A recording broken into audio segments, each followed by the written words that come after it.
Përshëndetje dhe mirë se ardhët në magazinë informative 21 drejt për drejt. Zërat se lëvizja vetëvendosje po bën përpjekje që të thrasë seancë të jashtëzakonshme për votimin e ligjit për buxhetin e vitit 2026 kanë nxitur valë reagimesh.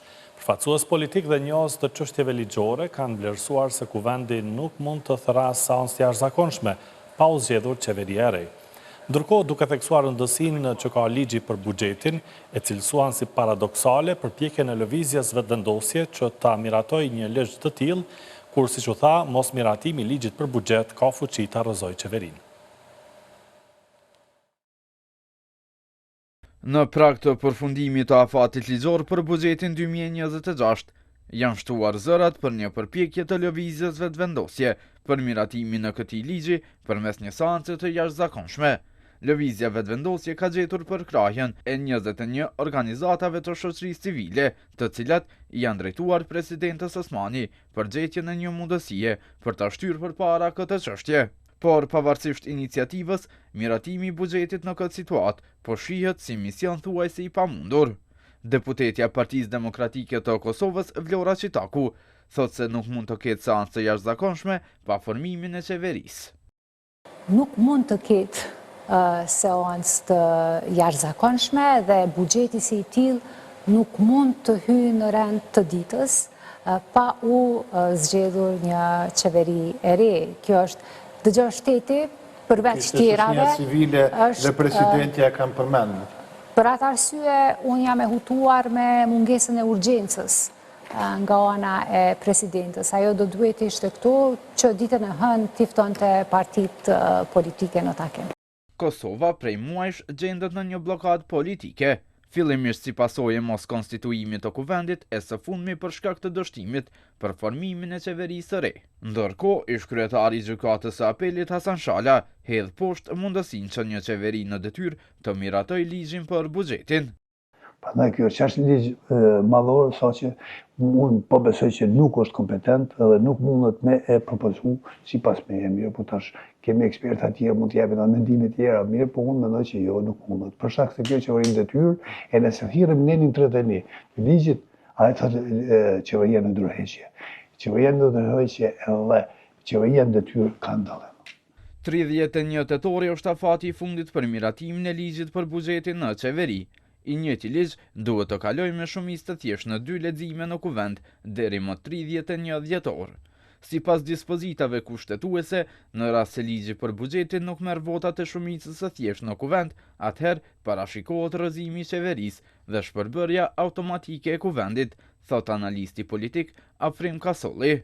Buxheti është ligji themelor i një qeverie, nuk është e rastishme që nëse nuk miratohet buxheti bie edhe qeveria, do të tregon që është në sens logjik që të tentohet të miratohet një buxhet kur nuk kemi një qeveri e cila ka marrë miratimin dhe legitimitetin nga kuvendi i Kosovës. Kjo për bindjen time do të ishte një zhvlerësim brutal i demokracisë, i të drejtë i votimit të qytetarëve. Kasolli vënë pa edhe vendimin e Gjykatës Supreme, sipas të cilit ministrat në detyrë të zgjedhur deputet nuk mund të marrin vendime. Realisht kjo është e paprecedent, një qeveri e cila është në detyrë do të tentoj që ta miratoj buxhetin për vitin e ardhshëm 2026. E para, vetë gjykimi apo vendimi i Gjykatës Supreme ka treguar, ka bërë qartë që është ndaluar, do thotë që antarët e kabinetit ministror që po ashtu mbajnë funksione si deputet janë në pozicione të papranueshme ndërmjet vetë, nga se këtu janë konflikti interesi dhe nëse do të vinte buxheti do të vinte pikërisht nga njëri prej këtyre zyrtarëve. Ndryshe, mos miratimi i ligjit për buxhetin e vitit 2026 rrezikon krizën më të rëndë financiare që nga pas lufta, duke lënë qytetarët pa paga, pensione dhe ndihma sociale. E për mundësinë e miratimit të buxhetit të vitit të ardhshëm nga kuvendi, ndonse ende nuk kemi një qeveri të re, flasim me Bekim Saliun, analist politikash në Institutin GAP. Përshëndetje zoti Saliu. Përshëndetje, faleminderit. Atëherë, a mund ta procedojë në kuvend për miratim ligjin për buxhetin një qeveri në detyrë? Ligji për qeverinë neni 31.5 specifikon që pika 4 dhe pika 5 e rregullojnë këtë çështje, përkatësisht në pikën 5 thotë që qeveria në detyrë mund të procedojë dhe ta meratoj ligjin për buxhetin, dhe në pikën 5 thotë që, domethënë, kjo vlen edhe për rastet kur qeveria është në detyrë edhe për rastet kur qeveria është në dorëheqje. Përkatësisht i referohet nenit 28 të ligjit për qeveri. Çka do të thotë që në opinion janë duke u krijuar amulli të panevojshme, saj përket kësaj të drejtë të qeverisë ekzistuese për ta miratuar dhe proceduar ligjin për qeveri. Ideale do të ishte që natyrisht të kemi një qeveri të zgjedhur nga zgjedhjet e shkurtit, e pastaj do të thotë ajo ta procedonte ligjin për buxhetin, por kjo është në kohët e ideales, ndërkaq ne po flasim në rrethonat ekzistuese. Në rrethonat ekzistuese kemi një qeveri në detyrë, e cila natyrisht që domethënë bazuar edhe në një vendim të gjykatës kushtetuese të mëhershme, ku thuhet që shteti nuk guxon të mbetet pa qeveri qoftë edhe një ditë e vetme. Pra, thirrur edhe në këtë parimin e konstatimit të gjykatës kushtetuese që shteti nuk mund të mbetet pa qeveri, dhe thirrur edhe në parimin e ligjit për qeverinë, përkatësisht nenin 31.4 dhe .5, që .5 i referohet pastaj nenit 28 që rregullon qeverinë e detyrë dhe qeverinë e dorëheqje, konsideroj që qeveria ka legjitimitet të mjaftueshëm për ta proceduar ligjin për buxhetin. Mirë, po problemi nuk është tek ky nivel i pushtetit, problemi është tek Kuvendi i Kosovës, i cili nuk ka arritur akoma ta brymësoj ose ta frymësoj krejtësisht funksionimin e saj. Dhe keni parasysh Kuvendi i Kosovës nuk i ka akoma të zgjedhura komisionet përkatëse parlamentare, përfshirë edhe Komisionin për Buxhet dhe Financa, i cili komision është i mandatuar që ta pranoj ligjin për buxhetin, përkatësisht projekt ligjin, ta shqyrtoj atë dhe ta procedoj tutje në seancë plenare. Kjo do të thotë, kjo mungesë në Kuvend të Kosovës, pastaj mund të krijojë, si thuash, edhe vështirësi, por edhe paqartësi në lidhje me atë se si mund të procedohet tutje.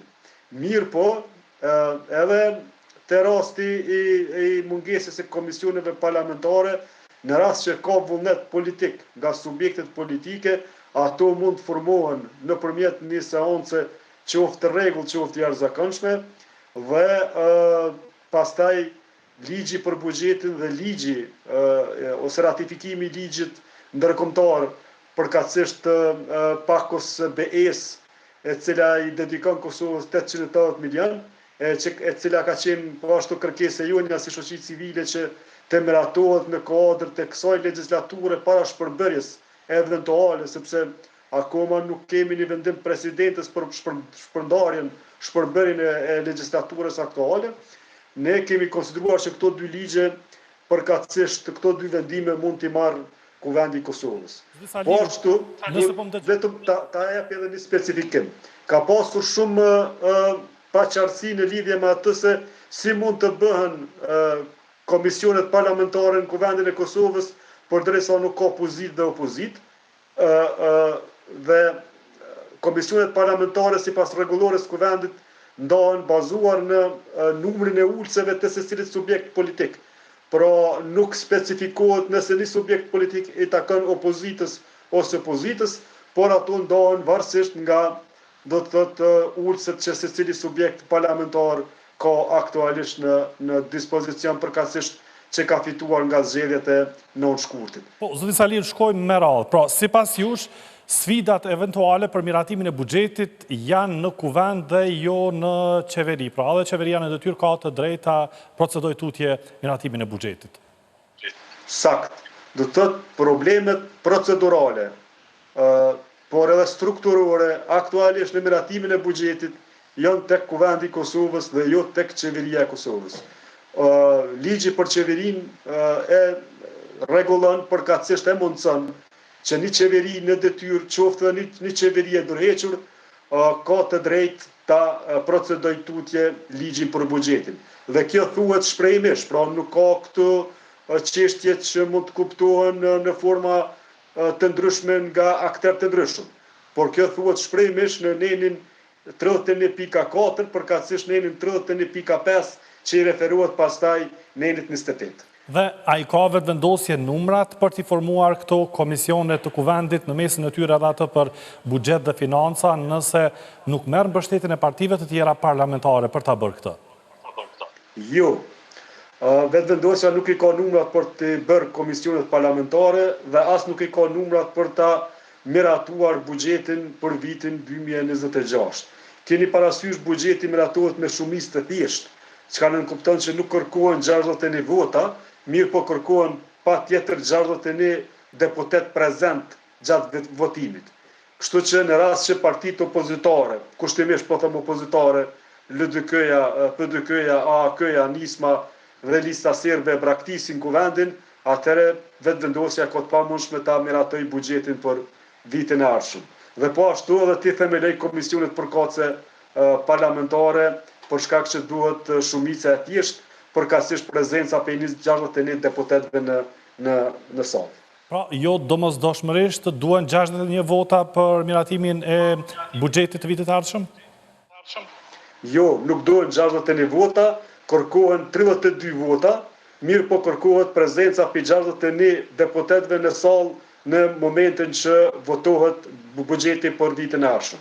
Çka nënkupton që kërkohet korumi për 61 deputetëve, por pastaj mund të votohet edhe me shumicë thjeshtë që nënkupton më shumë se 32 vota. Po, dhe ka interpretime, si i dëgjuam edhe në kronikën paraprake, të njohësve të proceseve ligjore, por edhe të kushtetutës dhe atyre të politikës se seanca e jashtëzakonshme nuk mund të thirret pa u kryer konsultat e presidentës me partitë politike për të parë nëse ajo do ta mandatoj dikë tjetër për kryeministër. Ne si organizatat e shoqërisë civile, dje ju kemi drejtuar presidentes Kosovës me një letër dhe është lajm i mirë që presidentja ka reflektuar në kërkesën tonë dhe ka paralajmëruar që gjatë konsultimeve që do të zhvillojnë me subjektet politike do të parashtroj 2 kërkesa ndaj këtyre subjekteve. Kërkesa e parë është që gjendet vullneti politik për të miratuar buxheti për vitin e ardhshëm dhe të njëjtën kohë të miratohet edhe marrëveshja ndërkombëtare me BE-n që parashef fonde do thotë në nivel të 880 milion eurove që i ka dedikuar Komisioni Evropian për Kosovën. Ky është lajm i mirë që presidentja e Kosovës do të kërkoj ose do të sensibilizoj nevojën që subjektet politike të reflektojnë në këto pika, a pritet të ndodhë kjo metet të shifet, megjithatë unë konsideroj që subjektet politike duhet ta kuptojnë rëndësinë që ka miratimi i ligjit për buxhetin dhe miratimi i ligjit përkatësisht ratifikimi i marrëveshjes ndërkombëtare me BE-n. Ju e dini në të kalumen ka pasur një takim mes zotit Kurti dhe zotit Krasniqi nga PDK, që është quajtur takimi Tiffany, dhe nga ai takim PDK-ja pa të marrur përsipër që t'i miratoj marrëveshjet ndërkombëtare për shkak të rëndësisë strategjike që e kanë për shtetin e Kosovës. Për shkak që vetëvendosja në atë kohë nuk arrinte t'i marrte të sigurante të tellë vota që kërkojnë marrëveshjet ndërkombëtare. Pra, ka pasur momente kur subjektet politike kanë reflektuar ose treguar nivel të duhur të përgjegjësisë dhe në nivel i tillë i duhur i përgjegjësisë do duhet të tregohet edhe në këtë rast. Sepse vërtet rrezikojmë që të futemi në një periudhë kur do të mungojnë edhe pagat, edhe shpenzime tjera operative që pastaj krijojnë probleme të mëdha edhe për ekonominë edhe për qytetarët. Dhe cilat janë pasojat nëse shkohet në zgjedhje të jashtëzakonshme dhe nuk miratohet buxheti i shtetit, a rrezikohet kolapsi financiar nga marsi i vitit të ardhshëm? Në rast që ndodh kjo, atëherë shtrohet një pyetje tjetër çka nëse edhe pas zgjedhjeve të jashtëzakonshme nuk do të arrijmë në shpejtësinë e duhur ta miratojmë përkatësisht ta konstituojmë kuvendin e Kosovës, e që gjasat jetë mëdha që prapë të ndodh kjo. Kështu që ne do të futemi në një periudhë kur shteti do të ekspozohet rrezikut të një bllokimi total. Pra, keni parasysh shteti mund të futet në janar, shkurt dhe mars, pa miratim të buxhetit për vitin e ardhshëm, mirë po të gjitha shpenzimet të cilat bëhen duhet miratohen në Kuvend Kosovës. Pra, edhe shpenzimet për paga. Pra, nëse Ministria e Financave dëshiron, përkatësisht e ka obligim që t'i ekzekutoj pagat në janar, ato paraprakisht duhet t'i miratojnë në Kuvend Kosovës. Në rast që nuk ka Kuvend Kosovës, atëherë nuk mund t'i ekzekutoj ato paga. Dhe as shpenzime tjera rrjedhse. Çka nënkupton që shteti ekspozohet në rreziku potencial të bllokimit dhe të, po them kushtimisht, të falimentimit funksional, sepse shteti nuk mund të falimentoj në kuptimin real, por në kuptimin funksional po. Dhe apo shihni ju gatishmëri për formimin e një qeverie të re nga partitë aktualisht janë parlamentare, qoftë nga ana e vetëvendosjes apo nga ky bloku i partive ish opozitare, për të shmangur zgjedhje të jashtëzakonshme?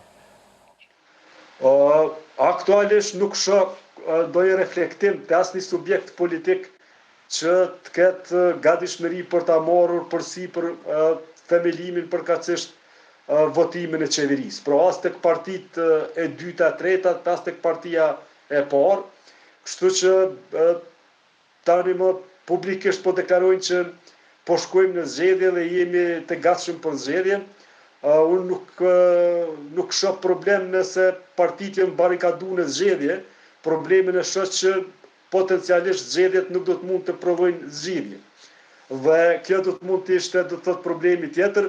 Po ashtu keni parasysh faktin që Kosova rrezikon po ashtu të shkojnë në zgjedhje në periudhën kur do të diskutohet për mandatën e ardhshëm të presidentes, përkatësisht të vendit të presidentes, dhe do të kemi, do të thotë, procese të gjata, të vështira, të kushtueshme, të cilat do të prodhojnë shumë debat, por as pak zgjidhje. Zoti Saliu, falenderoj shumë që inkuadruat drejt për drejt dhe këto sqarime që bëhet për teleshikuesit tanë. Faleminderit për juve, kënaqësi. Bisedua me Bekim Saliun, analist politik në Institutin GAP. Dhe tani do të sjellim një informacion shumë pozitiv. Siria një shtetin e Kosovës, lajmin e ka bërë të ditur presidentja e Kosovës, Vjosa Osmani. Me mbështetjen e lartësisë së tij mbretërore, princit të kurorës së Arabisë Saudite, Mohammed bin Salman Al Saud, sot në Riyadh arritën marrëveshjen ndërmjet së cilës Republika Arabe e Sirisë një Republikën e Kosovës. Falenderoj presidentin Al Shara për vendimin për njohje të Kosovës si dhe për mbështetjen e tij për popullin tonë. Populli i Kosovës dhe i Sirisë kanë vuajtur e sakrifikuar shumë për të arritur lirinë, prandaj kjo njohje ndërsjell sot nuk është vetëm e sovranitetit shtetëror, por edhe njohje e sakrificës së shumë brezave për të jetuar të lirë. Falenderoj princin e kurorës së mbretërisë Arabisë Saudite që e bëri të mundshëm këtë akt historik ndërmjet dy shteteve tona. Tani Kosova njihet nga 120 shtete, Republika jonë po ecë përpara dhe nuk ka asgjë që mund ta ndalë, ka shkruar presidentja Vjosa Osmani. Do të vazhdojmë tutje me materiale tjera të përgatitura. Ullënduese në Institutin Demokratik të Kosovës Vullnet Bugaçku vlerëson se nga partitë politike parlamentare nuk po shihet gatishmëri për krimin e një shumice për formimin e qeverisë. Sipas tij, pa u mbajtur konsultat me presidenten Osmani, nuk mund të thirret seanca e jashtëzakonshme për formimin e qeverisë. Por rrjedhën e fatit kushtetuese për konsultime 10 ditore, sa ka gatishmëri për me gjetë një shumicë tjetër, apo që presidentja të mandatoj dikant tjetër?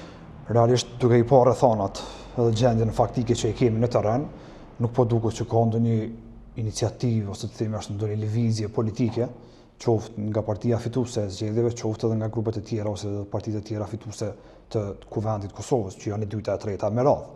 Dhe duke e ditë që kemi një afat të kufizuar kohor që është brenda 10 ditësh sipas kushtetutës, presidentja duhet të caktoj një mandatar për votimin tjetër për formimin e qeverisë. Presidentja nuk është në Kosovë, sa kom dëgjuar, dhe po ashtu është në vizita e shtetit. Ky afat po konsumohet, po përpjekje politike, qoftë nga ana e presidentit, qoftë nga ana e partive të tjera parlamentare, nuk po duket që janë në horizont, dhe nuk po duket që janë në një farë lloj gatishmërie për me pas një kompromis që të paktën me kalu që pjesën e formimit të një qeverie, të themi ashtu, qoftë teknike, qoftë përkohshme, qoftë një qeverie gjithëpërfshirëse sa për me i kry disa obligime që i kemi shtetërore, qoftë miratimi i buxhetit, qoftë i marrëveshjeve ndërkombëtare, të paktën kështu deri në periudhën e vitit të ardhshëm, deri në mars të vitit të ardhshëm. Por deri më tani lëvizje të paktën publike kështu në kuptimin deklarativ nuk ka. Si do të vendoset me tutje, mbetet me pa këtë ditë, por megjithatë janë 10 ditë dhe mbase do të aktivizohet presidenti në momentin kur kthehet prej udhëtimit. Nëse nuk ka konsulta tek presidentja, mund të aktivizohen me thirrjen e seancës, me tentimin e votimit të qeverisë? Jo, seanca thirrjet në momentin kur ka ose presidenti cakton një mandatar. Presidenti i ka 10 ditë kohë me u konsultu me gjitha partitë politike që me gjetë një kandidat që potencialisht i ka gjasat reale për me formu një shumicë në kuvend dhe me zgjedh qeverinë në rundin e dytë. Pa u dakurdu dhe pa e pas një vlerësim nga ana e saj për një kandidat, qoftë të subjektit të parë fitues, por jo i njëjti i cili ka qenë i mandatuar herën e parë, por një kandidat tjetër, atëherë nuk ka arsye pse të thirret seanca. Seanca mund të thirret që deputetët ta shpërndajnë kuvendin, mos i skadojnë ky afati dhëtitor. Kuptimin që ata me 2/3 e votave dhe mund të vetë shpërndahen edhe shkojmë në zgjedhje më një herë. Po problemi është që presidentja i ka 10 ditë me ullë edhe me bisedu me secilin subjekt politik parlamentar, qoftë veçevisht, qoftë edhe të bashkarisht, edhe me ta me i bisedu gjasat reale të formimit të një qeverie tjetër, të një qeverie e cila qoftë edhe në baza të përkohshme, i ka disa kompetencat, ose të themi ashtu, i kryen disa obligime që janë shtetërore edhe ndërkombëtare, edhe me një afat të caktuar deri në mars ose shkurt të vitit të ardhshëm. Dhe ka kryet kjo punë. Përderisa s'ka ende deri më tani kësaj lloj iniciative, edhe presidentja nuk besoj që ka me ditë ç'është me vepru. Për fakti se ajo e konsumon, e shtera fatin, por rrjedhimisht nuk është në dorën e saj caktimi i mandatit ose i seancës. Ajo vetëm mund konstatoj që e ka konsumuar fatin dhënditor, ka bërë përpjekje të mjaftueshme që me gjetë mundësinë që të ketë kompromis politik edhe që të formohet një qeveri me një kandidat tjetër, nuk është realizuar kjo çështje dhe mund t'ia kthejë çështën kuvendit pastaj. Kuvendi çfarë duhet bëjë në këtë rast? Duhet të ketë konsensus përmes mbledhjes së nënshkrimeve për shpërndarje? Mjafton një seancë e jashtëzakonshme dhe thirret seanca për shpërndarje të kuvendit edhe me 2/3 e votave shpërndahet kuvendi dhe ne. Edhe duhet t'i drejtohen presidentit sërish. Pastaj presidenti ka vetëm aspektin formal të shpalljes dhe dekretimit të shpërndarjes kuvendit dhe shpalljes së zgjedhjeve. Sipas kushtetuesës në 82 kushtetues. Pas takimit me subjektet politike duhet ta caktoj datën e zgjedhjeve apo shikoni, i ka afat dhëtitor me caktuar një mandatar, dështon me caktuar mandatar, sepse askush si e propozon, refuzon me dhënë propozim. Që hipotetikisht, po paragjykojmë se mbasi nuk i dihet, mund të ndryshojë rrethana në momentin e fundit. Nëse nuk realizohet kjo situatë, por thjesht nëse nuk ka asnjë mandatar të paraqitur, ajo nuk ka si të veprojë ndryshe, ajo s'mund të rreth seancë. Unë mendoj që as nuk mund të vendosë në mënyrë automatike një anshëm që ta shpërndajë kuvendin. Sepse kjo është çështje ekskluzive e mandatit të deputetëve që u ka dhënë populli dhe që ata pastaj duke e konsumuar çeta afat dhëtitor, shumë lehtë e kanë ta thrasin një seancë të jashtëzakonshme dhe në kuadër të asaj seance të vendosin për shpërndarjen e kuvendit. Pasi të shpërndahet kuvendi, thot kushtetuta, presidenti e formalizon me një dekret shpërndarjen dhe i shpall zgjedhjet e parakohshme që duhet mbahen jo më vonë se 40 ditë nga dita e shpërndarjes së kuvendit. E tham datën për shkak që zoti Kurti e tha se si parti fituese mund ta caktojë një datë se kur do të mbahen zgjedhjet e jashtëzakonshme. Kjo mbahet përmes një takimi, shumica e cakton datën, preferencë siç ka ndodhur në të kaluarën, që presidentja thot shumica partive kishin preferencë këtë datë. Presidentja i cakton datën e shpalljes së zgjedhjeve ndërlidhur me afatin për shpërndarjen e kuvendit. Brenda 40 ditësh. Kur i bjen sakt, ende nuk e dim, sepse nuk e dim sakt kur shpërndahet kuvendi. Mund të ketë dështim të formimit të qeverisë, por është një afat atje kushtetues në 82 kushtetuesës, që thotë që nëse të brenda 60 ditësh nuk zgjedhet qeveria, mund konsumohet edhe ky afat, prej momentit kur caktohet mandatari i parë, të konsumohet afati 60 ditor dhe vetë kuvendi shpërndahet. Dhe mund llogaritet prej asaj dite, ose edhe më herët. Nëse deputetët vendosin që me 2/3 e votave në mënyrë kështu të kompromisit politik që ta çojnë vendin në zgjedhje, e shpërndajnë vetë kuvendin edhe presidentja pastaj mund t'i thras partitë dhe të diskutojë me këto parti për një datë të mundshme të përbashkët brenda suazave të afatit 40 ditor. Kjo është, unë mendoj që zgjidhja më e durë edhe procedurale, edhe logjike, edhe politike se duhet të veprohet. Nisma e vetëvendosjes deputetëve të këtij subjekti politik për mbledhjen disa nënshkrimeve që su përjashtu mundësia as për votimin e qeverisë as të buxhetit përthirrjet e një seance të jashtëzakonshme mund të jetë një nismë sa për konsum politik, sepse janë kry konsulta tek presidentja? Një nismë tërësisht e pakuptimt, nuk po dihet qëllimi i asaj nisme, ende nuk është publike, as nuk është e qartë se për shka. Nëse janë të vërteta këto supozime ose këto konstatime që po flitet se kanë filluar me mbledhjet të shkrimeve, e para ne jemi në fazën e zgjedhjes së qeverisë, ku vendi kur konsiderohet që është i konstituar, hapin e dytë që e bën është formimin e qeverisë. Në rundën e parë apo në rundën e dytë. Por na jemi në afate kushtetuese të procedurave për formimin e qeverisë. Aktivitet tjetër ku vendi brenda kësaj periudhe nuk mund të ketë. As formim komisioneve, as shqyrtim projekt ligjeve, as gjë tjetër. Duhet ta ketë mision brenda këtyre 10 ditëve, pasi edhe presidenti ta shteroi këtë mundësinë e caktimit mandatarit që ta formojë një qeveri. Por kjo është detyra e dytë primare që e kanë deputetët e kuvendit pas konstituimit të kuvendit.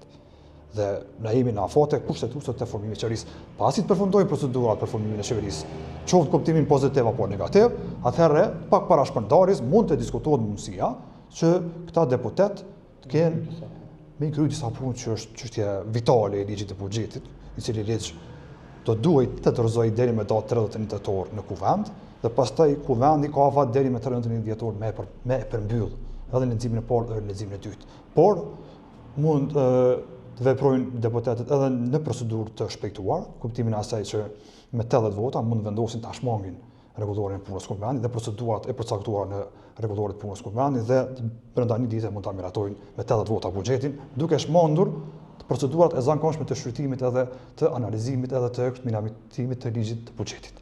Po siç ka ndodhur në Kosovë shumë herë, ku ju dini që shumë herë janë shmangur rregullat e procedurës së përcaktuar në rregullore dhe janë votuar projekt ligjet me procedurë të përshpejtuar. Pa një qeveri teknikës mund të ketë organizim të zgjedhjeve të jashtëzakonshme parlamentare, vlerëson Instituti i Kosovës për Drejtësi. Sipas IKD-s, qeveria në detyrë nuk mund të ndajë buxhet për këto zgjedhje të mundshme, pasi një veprim i tillë do të ishte i kundërligjshëm. Por ndryshe mendojnë ndër juristë, sipas të cilëve në rastet e domosdoshme, siç janë zgjedhjet e jashtëzakonshme, qeveria në detyrë edhe mund të ndajë mjete për organizimin e tyre.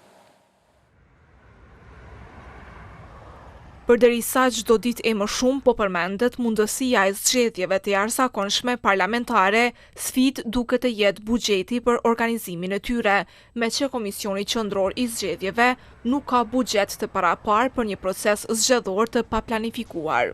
Në Institutin e Kosovës për Drejtësi thonë se buxhet për zgjedhjet e jashtëzakonshme mund të ketë vetëm nëse formohet një qeveri teknike. Hulumtuesi Naim Jakaj vlerëson se qeveria në detyrë nuk mund të ndajë buxhet për zgjedhjet e jashtëzakonshme të cilat mund të mbahen në dhjetor, pasi një veprim i tillë sipas tij do të ishte i kundërligjshëm. Qeveria në detyrë nuk ka të drejtë të miratimit të buxhetit për KQZ-n, për arsye se sipas gjykimit të Gjykatës Supreme në të njëjtën kohë janë duke ushtruar dy pozita të përnjëhershme, domethënë edhe pozita e deputetit edhe pozita e anëtarit të qeverisë dhe kryeministrit në detyrë. Në këtë drejtim, ne si këtë dje dhe ditëve të kaluara kemi propozuar që presidentja së bashku me partitë politike të propozojë një qeveri teknike, pra një marrëveshje politike për një qeveri teknike dhe një kuvend që i kryen disa çështje kryesore në mënyrë që pasojat mos jenë të mëdha. E përmendet edhe ju, pasoja më e madhe aktualisht që mund të jetë nëse shkojmë në zgjedhjet e jashtëzakonshme, nuk do të ketë buxhet për t'i administruar me procesin zgjedhor. Qeveria në detyrë mundet që të ndajë në mënyrë të kundërligjshme, por kjo është kundërligjshmëri për të cilën pasojat mund të jenë edhe penale në rast se bëhet një vendim i tillë. Ndryshe mendon juristi Alban Arifi, sipas të cilit në rastet e domosdoshme siç janë zgjedhjet e jashtëzakonshme, një qeveri në detyrë mund të ndajë mjete për organizimin e tyre. Me përjashtim të kufizimeve të cilat parashihen me nenin 31 të ligjit të qeverisë, qeveria e Republikës ka të drejtë që të ndajë buxhet në rastet kur janë të domosdoshme, e që në rastin konkret mbajtja e zgjedhjeve të jashtëzakonshme është e domosdoshme dhe është nevojë imediate. Prandaj, konform ligjit, ka të drejtë të merr vendim lidhur me ndarjen e buxhetit pas pranimit të kërkesës nga ana e KQZ-s. Një ditë më parë, Komisioni Qendror i Zgjedhjeve tha për Radio Televizioni 21 se nuk ka buxhet për organizim të zgjedhjeve të jashtëzakonshme dhe se në rastet e tilla ky institucion përgatit planifikimin buxhetor dhe kërkesën e dërgon për miratim në qeveri. Veteranët e luftës do të protestojnë më 16 nëntor në Strasburg në përkraje të shkrerëve të UÇK-s që po gjykohen në Hag. Kryetari i OVL të UÇK-s Hysni Gucati tha se përmes kësaj proteste do t'ja përkujtojnë institucioneve europiane se kanë themeluar një gjykatë etnike mbi gënjeshtrat e ish senatorit zvicran Dick Marty. Protestën e radhës në mbështetje të ish krerëve të ushtrisë lirimtare të Kosovës që po gjykohen në Hag, veteranët e luftës e kanë thirrur për 16 nëntor para asamblesë parlamentare të Këshillit të Evropës në Strasburg. Kryetari i organizatës së veteranëve të luftës së ushtrisë lirimtare të Kosovës, Hysni Gucati, bëri thirrje për pjesëmarrje edhe të morgatës shqiptare në këtë protestë, ndërsa tha se do t'ua dërgojnë nga një letër të gjithë anëtarëve të Parlamentit të Këshillit të Evropës për t'ua dëshmuar siç tha ai pa drejtësinë e gjykatës speciale ndaj ish udhëheqësve të UÇK-s, të cilët tash 5 vjet po mbahen në Hag në akuzën për krime lufte. Kategoritë e dalën nga luta kanë vendosur se protestën e radhës ta mbajnë apo ta organizojnë me 16 nëntor në ora 13 para asamblesë parlamentare të Këshillit të Evropës në Strasburg. Arsyeja pse është zgjedhur ky vend, besoj edhe dini, se pikërisht mund këtë vend në Francë, në qytetin Strasburg, në Këshillin e Parlamentit të Evropës është marrë vendim për një gjykatë e pa drejtë që është bërë ndaj neve, ndaj pjesëtarëve të ushtrisë lirimtare të Kosovës, që është formuar një gjykatë e një etnie, do të thotë vetëm shqiptarët dhe vetëm pjesëtarët e ushtrisë lirimtare të Kosovës i përndjek. Edhe kjo është një arsye që ne kemi vendosur të mbajmë një protestë para parlamentit, para arsyes se Dick Marty, ju e dini, një njeri ta që është shumë i përfolur tek ne në Kosovë, pa drejtësisht i bindi deputet e parlamentit që të votojnë atë gjykatë të mjeruar, do të them. Do të protestojmë për të kërkuar drejtësi. Krahas kësaj, Gucati foli edhe për rëndësinë e konfirmimit të dëshmisë së ish generalit amerikan Wesley Clark në gjykimin ndaj ish krerëve të ushtrisë lirimtare të Kosovës në Hag. Gucati tha se dëshmia e generalit Clark, i cili ka drejtuar fushatën 78 ditore të bombardimeve të NATO-s kundër forcave serbe, do të jetë një bombë për gjykatën speciale. Dëshmia e Clarkit do të jetë një bombë për ta. Kjo është shumë e vërtetë, do të jetë një bombë shumë e madhe, do të jetë një sukses i madh që kanë arrit ta bindin edhe ka diu se në Amerikë do të më leje për me dëshmu Clark edhe të tjerë që kanë dëshmu. E falenderoj mësitë amerikan që ka leju ta më shku me dëshmu mas pari. Kështu që në mezis po presim Clarkin me 19 nëntor të shohum në gjykatën speciale dëshmitë e tij. Protesta që do të organizohet në Strasburg në mbështetje të ish udhëheqësve të UÇK-s do të jetë e 4-ta me radhë. Paraprakisht, veteranët kanë protestuar në Prishtinë, Hag dhe Tiranë, ndërkaq u ritheksua se tash për tash nuk planifikohet të organizohet një protestë në Shkup. Në Mitrovic të Veriut janë gjetur mbetje mortore teksa një familje po gërmonte varrin për një familjar të tyre. Sipas raportit të policisë së Kosovës, në vend ngjarje është hasur një batanie me mbetje eshtërore që dyshohet se janë të luftës së fundit në Kosovë. Mbetjet eshtërore janë tërhequr nga Instituti i Mjekësisë Ligjore për ekzaminime të mëtejshme, ndërsa për rastin është informuar edhe prokurori. Në oborin e shkollës teknike në Mitrovic të Veriut janë vendosur mbishkrime nacionaliste serbe dhe propaganduese ndaj Kosovës. Sipas pamjeve të siguruara nga Kosova Press, në muret e oborit të shkollës teknike shihen mbishkrime si rusët dhe serbët vëllezër gjithmonë dhe nuk ka dorëzim dhe Kosova është Serbi. Policia e Kosovës dhe prokuroria ende nuk janë përgjigjur lidhur me këtë rast.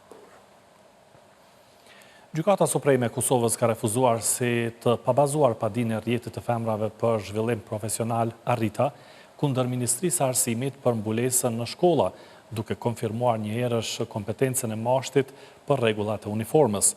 Rrjeti i femrave për zhvillim profesional Arrita ka kërkuar që të shpallet i paligjshëm dhe të shfuqizohet një akt administrativ i përgjithshëm, duke thënë se nuk mund të ndalohet ushtrimi i të drejtave dhe lirive kushtetuese të vajzave që mbajnë mbulesën islame.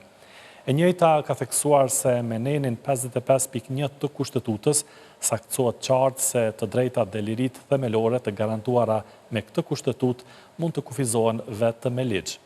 Gjykata Supreme e Kosovës ka shqyrtuar me kujdes bazën ligjore të kontestuar dhe ka vlerësuar se mashti ka autorizim të qartë ligjor për të përcaktuar rregullat për sjelljen e nxënësve, përfshirë edhe rregullat për veshjen. Gjykata Supreme ka konstatuar se rregullat e miratuara nga Ministria e Arsimit, të cilat ndalojnë mbartjen e çdo veshje tjetër përveç uniformës shkollore, janë në përputhje me ligjin dhe me kompetencën e deleguar ligjore, si të tilla nuk përbëjnë tejkalim të autorizimeve të dhëna nga ligjdhënësi. Ambasada e Shqipërisë në Prishtinë organizoi takime përfaqësues të odave ekonomike. Ambasadori shqiptar Petrit Malaj theksoi rëndësinë e bashkëpunimit ekonomik mes dy vendeve dhe forcimin e rrjetit të bizneseve shqiptar në rajon.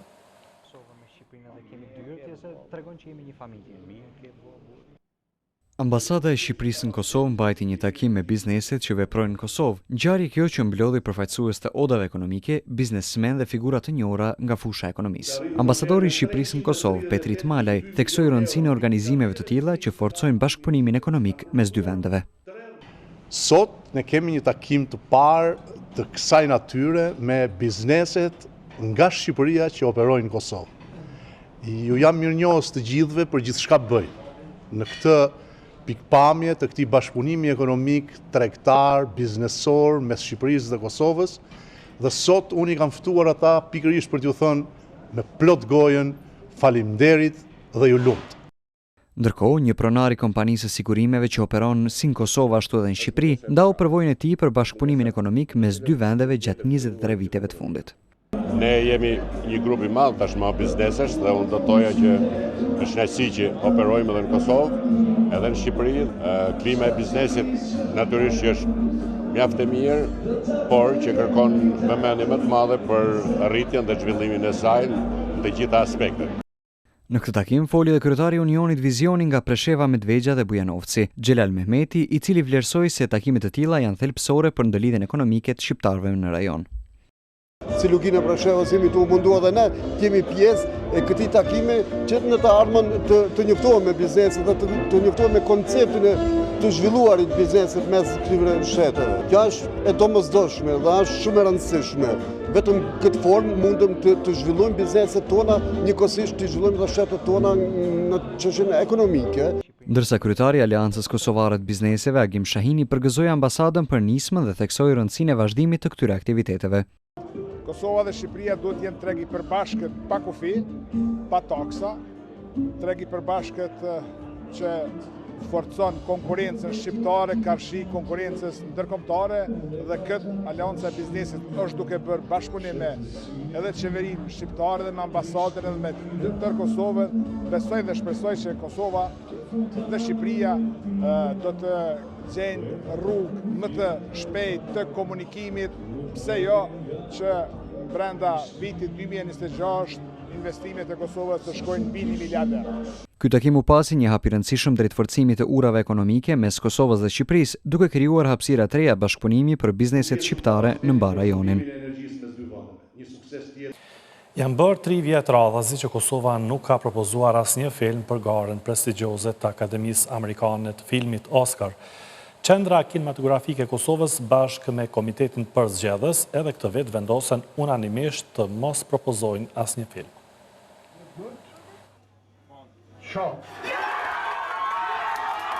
Kosova, e cila viteve të fundit kishte fituar vëmendje ndërkombëtare me filma si Zoj dhe Shok, tashmë për të tretin vit me radhë nuk ka dorëzuar asnjë film për çmimin prestigjioz Oscar. 3 vite pas nominimit të filmit Zoj, që e vendosi Kosovën në hartën e kinemas botërore, asnjë film kosovar nuk është përzgjedhur si kandidat për çmimet e Akademisë Amerikane të Filmit. Vitin e kaluar, Qendra Kinematografike e Kosovës nuk arriti të dërgojë një propozim zyrtar me arsyetimin se kishte probleme teknike me emailin zyrtar. Por kësaj radhe, sipas drejtorit për programi Lum Qitaku, arsyeja pse Qendra Kinematografike e Kosovës nuk ka propozuar film për Oscar është vendim unanim i komitetit. Komiteti Përgjithës ka vendosur që të reflektoj në filmat edhe në kualitetin që është dërgu edhe viteve të kalume, do thëtë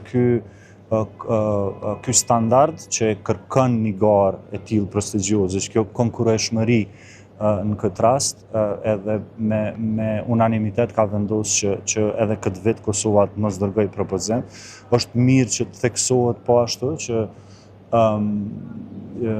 në rregullat e posaçërisht të kësaj kategorie të Oscars për filmin më të mirë të huaj, nuk parashohen që një film nga një shtet, që një shtet të propozoj film çdo vjet. Për këtë, profesori dhe dramaturgu Zymber Kelmendi tha se industria e filmit në Kosovë ka hyrë në një fazë stagnimi, veçanërisht në prodhimin e filmave me cilësi të lartë artistike dhe teknike.